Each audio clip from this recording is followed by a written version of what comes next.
the 5 viewer thing. This tweet was kind of it was making its rounds on Twitter earlier this week, and I thought it was so interesting because there were some people that agreed with this person's point of view, but most people did not. Most people were kind of flaming this person really, really hard. I'm just gonna read the tweet verbatim. If I make a YouTube video out of this, I will just like throw the tweet up on screen like right now or some shit. I want to focus more on the reality of content creation as a source of income. And you guys are probably thinking, oh, Hop, what do you know about the reality of being a content creator, man? You've only been doing this for like a month right now. Yeah, you're right, which is why I am not going to just ask you to take my word for it. I've also got some statistics. I've got some anecdotes just from people that I know. It's specifically in reference to bigger accounts, I guess, virtue signaling, for lack of a better term, by posting all these, oh, you should be happy that you've got 5 people watching you. 5 people's like a full room, you know? That's a lot of people that want to come and hang out with you. That's basically a party. And the idea this person has is, it's really easy for big accounts to say that, and it seems out of touch for them to say that because they already have a platform. Like, it's easy to say money doesn't matter in life when you're fucking Jeff Bezos or Elon Musk, you know? I'm just gonna go ahead and rip off the band-aid. If you start being a content creator as a means of financially supporting yourself, you are setting yourself up for failure, okay? That's just the reality. To do content creation full-time, you either need a secondary form of content outside of just streaming or making YouTube videos, like art, video editing, or you need to be so big that your subs, your sponsorships and merch, all of that stuff covers not only your general life expenditures like groceries, bills, but also to put back into content creation, whether it be buying equipment, whether it be securing sponsorships, you know, stuff of that nature. And so if you aren't doing this for the love of the game, then you probably will quit. I think most people have a misunderstanding of what it actually takes to do content creation full-time. So what I've done is I have pulled up 3 examples of VTubers that I think both myself and the general community would consider successful.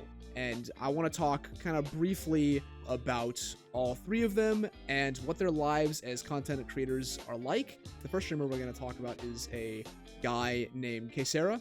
He is an old buddy of mine. He has been doing VTubing almost 3 years at this point. He started in early 2022. So at this point, almost 3 years later, he's pretty seasoned, right? He's got 10,000 followers on Twitter, almost 7,000 on Twitch. He's got an average of 69 viewers each stream, and recently been going up as far as like 90s and low 100s. He usually streams minimum of like 4 days a week for like 3-4-ish hours. And I think with all that in mind, we can probably call him pretty successful. We would say he's generally probably a pretty successful streamer. He's in the top 0.5% of all streamers on Twitch. Okay? That is fucking nuts. And wouldn't you believe it? He still does not make enough money to completely support himself. He recently had some financial issues with, specifically regarding his housing status. Thankfully, he has since recovered. He did an uncapped donathon, and I think he's back to being stable now. That's basically just to put into perspective how even a pretty decently sized, respectable, successful streamer can and will still struggle to make ends meet sometimes, despite having income from streaming. The second example is a VTuber named Mariume. She streams, but primarily has a niche as like a VTuber advice creator.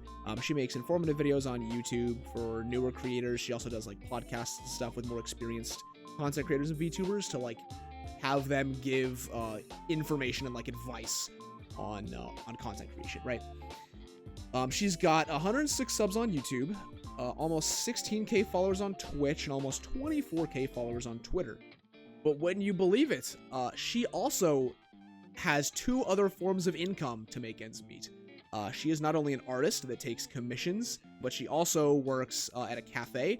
I don't know if she works part-time or full-time. I would assume part-time.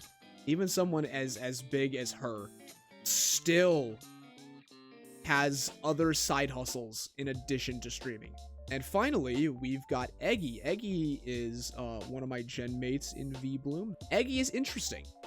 Eggy is the only one of these 3 examples that I have that does content creation full time, which might be weird to you guys because they have noticeably less of a following than the other 2.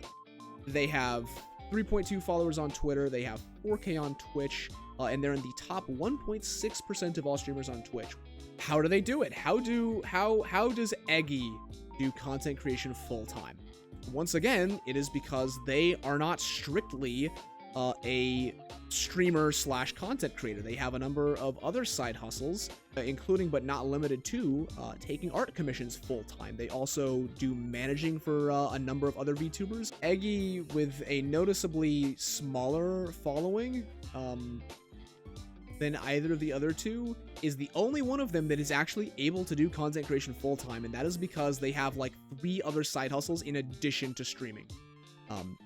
They are a very, very well-rounded content creator.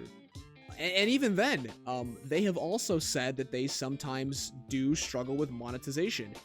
In one of their tweets, they actually responded to this discourse that we're talking about right now, and they said, even me, whose concurrent viewer count is quite above average, even people whose concurrent viewer count is into the 100s still struggle with monetization. So I hope that these 3 examples have kind of helped put into perspective how even with a very sizable following, it takes a lot of effort to do content creation part-time, let alone full-time. The reason that 2 of the 3 people that I mentioned still have this huge following but don't make enough money to be full-time is because most people are not going to be financially supporting you, right? And you shouldn't expect anyone to. Most people are not going to have the means or be willing to give you money. They just want to come and they want to hang out and have a good time and be entertained by you. And that is, obviously, that is totally fine. But let's not be obtuse here about what the original tweeter was saying, right? They were talking specifically about how all these big creators that already have a large platform saying stuff like 5 people is a whole room doesn't actually help smaller creators do anything, which is true. I mean, it doesn't. But therein lies the problem. And I think this mindset is the root of the issue.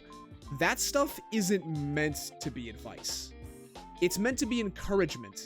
But yeah, I think it's very important that we don't miss the forest for the trees here.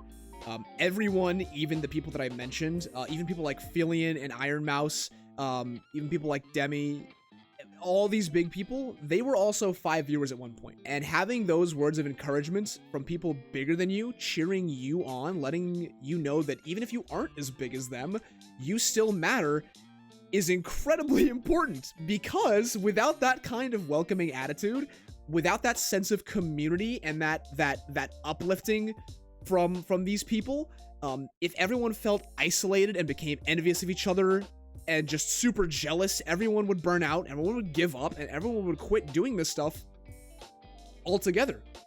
And then we would have no community because everyone would be miserable or not there at all. If you want actual advice, go indulge in content that is specifically made to be advice. Let's summarize. What would I write as the thesis of my essay if this were a high school essay?